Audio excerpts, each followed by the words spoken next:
mejor amigo siempre decía que yo era como su hermano. Hasta que descubrí que llevaba 2 años acostándose con mi novia. Parte 1. Llevaba casi 8 años de amistad con él.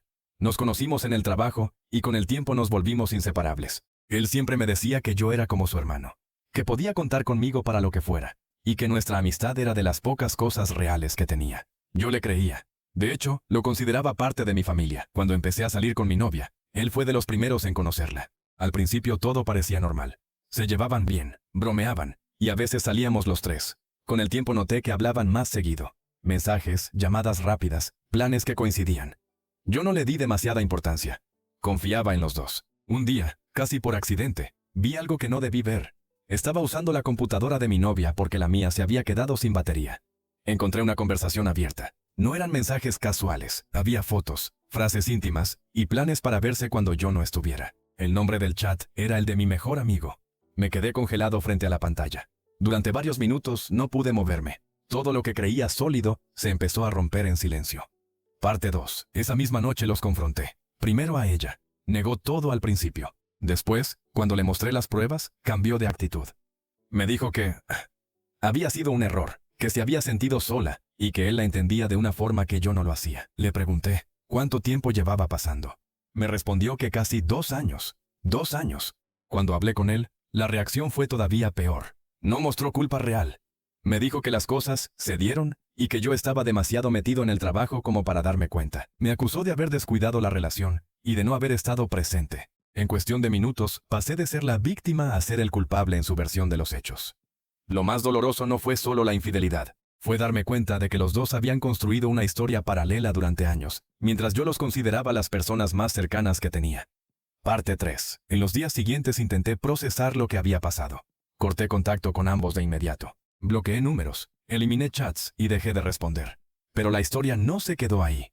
Empezaron a circular versiones distintas entre amigos en común. Según ellos, yo era controlador, celoso y poco atento.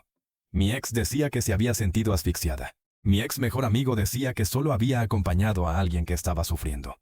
Varias personas del círculo tomaron partido. Algunas dejaron de hablarme. Otras me escribieron mensajes ambiguos intentando quedar bien con los dos lados. Me aislé. Dejé de salir. Empecé a cuestionarme durante semanas si realmente había sido tan malo como ellos decían. Esa duda fue una de las partes más pesadas, porque cuando las dos personas en las que más confías te reescriben la historia, termina costando mucho sostener tu propia versión de los hechos. Parte 4. Con el tiempo dejé de intentar explicar nada. Me enfoqué en mi trabajo, en ordenar mi vida y en cortar de raíz cualquier contacto. No fue fácil. Había momentos en los que la rabia volvía con fuerza y otros en los que solo quedaba un vacío raro. Meses después, me enteré de que ellos habían empezado a verse abiertamente. Al principio parecía que todo les iba bien. Publicaban cosas juntos y daban la impresión de haber encontrado algo verdadero. Yo preferí no mirar. Seguí mi camino, hasta que empecé a escuchar otra versión. Un amigo en común me contó que la relación entre ellos se estaba deteriorando rápido. Había celos, discusiones y acusaciones. Ella le reclamaba que él había sido igual de mentiroso conmigo y que no confiaba en él. Él le decía que ella también había traicionado y que no podía hacerse la víctima. La misma base de mentiras sobre la que construyeron su relación empezó a trabajar en su contra. Parte 5. Con el paso de los meses, la situación entre ellos empeoró. Supe que se separaron después de varias peleas fuertes. Ella intentó contactarme en un par de ocasiones. Me escribió diciendo que se había equivocado, que yo era diferente y que quería hablar. No respondí. Él también intentó acercarse tiempo después. Me mandó un mensaje largo pidiendo disculpas, diciendo que había perdido a su mejor amigo y que se arrepentía. Tampoco respondí. Ya no había nada que reparar. Hoy en día sé que ambos quedaron bastante mal parados dentro del mismo círculo de amigos. La historia que intentaron vender al principio se fue cayendo sola cuando la gente vio cómo terminó todo. Yo, por mi parte, reconstruí mi vida en silencio. Hice nuevos vínculos, me enfoqué en mí y dejé de cargar con el peso de esa traición. Ellos tuvieron que enfrentar las consecuencias de haber construido algo sobre engaños mutuos.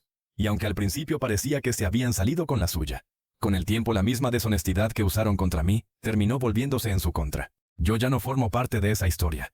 Y esa, al final, fue la mejor decisión que pude tomar.